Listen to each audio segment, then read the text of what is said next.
원하는 일자리에서 충분히 대우를 받고 자신의 소득으로 행복을 향해 미래를 열어가는 과정이기도 합니다. 그래서 소득주도 성장을 삶의 질이 주도하는 성장이라고 할 수도 있을 것입니다. 혁신에 기반한 소득주도 성장으로 나아가야 될 시점입니다.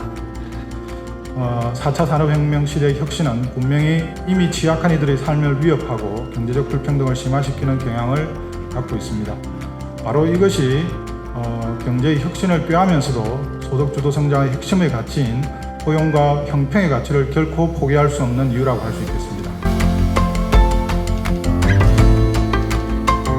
노동시장 내에서는 최저임금을 통해 불평등을 줄이고자 했다면 아울러 노동시장 밖에 놓인 이들은 노동시장 안으로 끌어들이는 고용정책 또한 매우 중요하다고 할 수 있습니다. 그런 속에서 장노년층의 인력을 어떻게 보완해 나가면서 경제를 살려나갈 것이냐, 어떻게 사업주를 살리고 어떻게 일자리를 찾는 사람들에게 만족한 일자리를 줘야 되는가.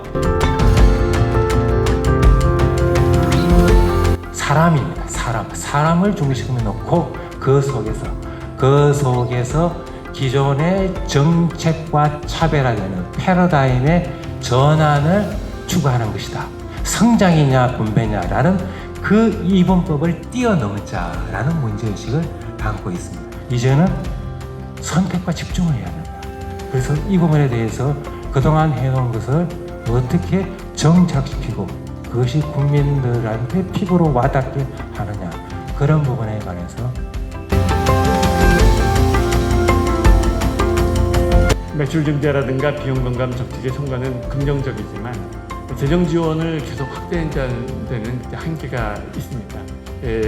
향후 2년 동안에는 기존의 정책들을 계속 추진하면서 소상공인 자영업의 역량 강화와 사회 안정망 확충에 방점이 좀 더 두어져야 된다고 생각을 합니다. 사실은 최근에 어떤 정책 변화에서 가장 큰 변화가 이루어진 게 근로자녀 장려 세제인데요.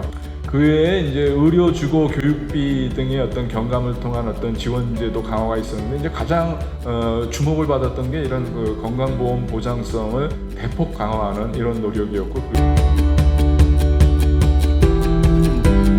간의 소득주도 성장 정책을 보시면서 어떤 과제가 있는지 또 어떤 정책이 필요한지를 한 말씀씩 해주시는 영세 자영업자들 그리고 소상공인들에 대한 재정지원 정책 확대라든지 사회 안전망 확충, 그리고 경제민주화 입법과 복지제도 정비로 소득주도 성장 정책을 더욱 단단하게 만들어서 경제학에서 발견한 여러 가지 이론들도 있고 그런 것들이 도움이 될 수가 있을 것 같거든요. 그 어떤 경제 주체들의 유인을 좀 고려를 하고 이런 부분을 좀 고려를 해주시면은 좀 더 나은 결과가 나올 수 있지 않을까, 그런 생각입니다. 그리고 계층별, 가구별 사회임금 지급액 이런 것들을 좀 소셜 웨이지의 지급액을 가지고 그게 계층별로, 가구별로 어떻게 됐냐, 이런 부분은 조금 더 소득재분배 효과보다는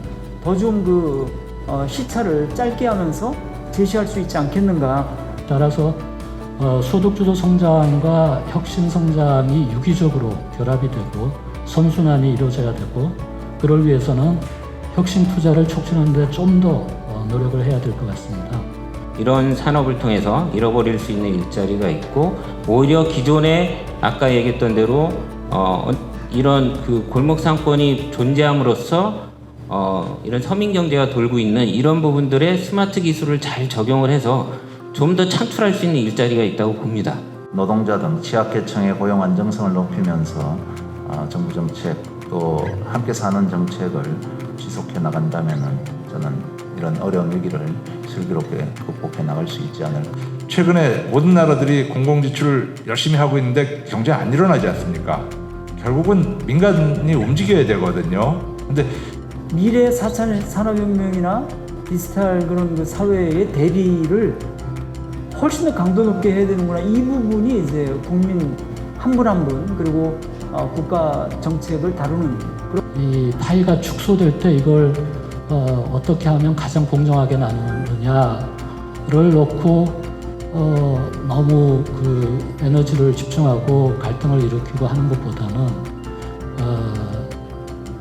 대타협 그리고 고통 분담 이런 걸 해서 빨리 파일을 늘리는 쪽으로 좀 더 다양한 상황 속에 소득주도 성장 정책이 어떻게